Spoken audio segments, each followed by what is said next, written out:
So cash பாக்ஸில் அடுத்த அப்டேட்டும் வந்துருச்சு. சௌந்தர்யா ஃபேன்ஸ்க்கு ரொம்ப ரொம்ப ஒரு ஹாப்பி நியூஸ். அது என்ன அப்படின்னு பார்த்தீங்கன்னா, அவங்க வந்து அடுத்த டாஸ்க் அட்டெம்ப்ட் பண்ணியிருக்காங்க. பாதி ஓடிட்டு கேஷ் பாக்ஸை எடுக்கிறதுக்கு அவங்களுக்கு சப்போஸ் அது நம்மளால் ரீச் பண்ண முடியாதுன்னு எதுவும் திங்க் பண்ணியிருப்பாங்க போல இருக்குது, தெரியல. ஸோ பாதி ஓடினவங்களே திரும்ப வீட்டுக்கு வந்துட்டாங்க. ஆனால் கொடுத்த டைம் ஃப்ரேம்குள்ளே வீட்டுக்குள்ளே வந்ததுனால அவங்க வந்து கேம் விட்டு வெளியே போகல. ஜஸ்ட் தட் அவங்களால அந்த மணி எடுக்க முடியல. பட் ஸ்டில் ஓகே, அவங்க எதுவுமே பண்ணலன்னு சொல்லிட்டு இருந்ததுக்கு அவங்க வந்து அந்த டாஸ்க் அட்டெம்ப்ட் பண்ணியிருக்காங்கன்னு நான் நினைக்கிறேன்.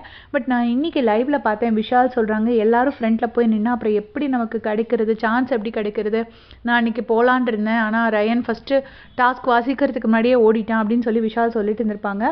அப்போ நெக்ஸ்ட்டு வந்து நான் வந்து நீ டாஸ்க் லெட்டர் ரீட் பண்ண ஆரம்பிக்கிறதுக்கு போதே நான் ஓடி வந்துடுவேன் அப்படின்னு சொல்லி விஷால் சொல்லியிருப்பாரு. அப்போ பவித்ரா சொல்லியிருப்பாங்க, இனி ஒன்று அங்கே ஸ்டோர் ரூம்க்கு கன்ஃபெஷன் ரூமுக்கு கூப்பிடும்போதே ஆனந்தின்னு சொல்லும்போதே நான் ஃப்ரண்ட்டில் போயிடுவேன் அப்படின்னு சொல்லிட்டு பவித்ரா சொல்லியிருப்பாங்க. ஸோ யார் ஃபஸ்ட்டு ஓடினாங்க, எப்படி அந்த சான்ஸ் கிடச்சிது, யாரெல்லாம் ட்ரை பண்ணாங்க, அதெல்லாம் நமக்கு தெரியலை. ஸோ அது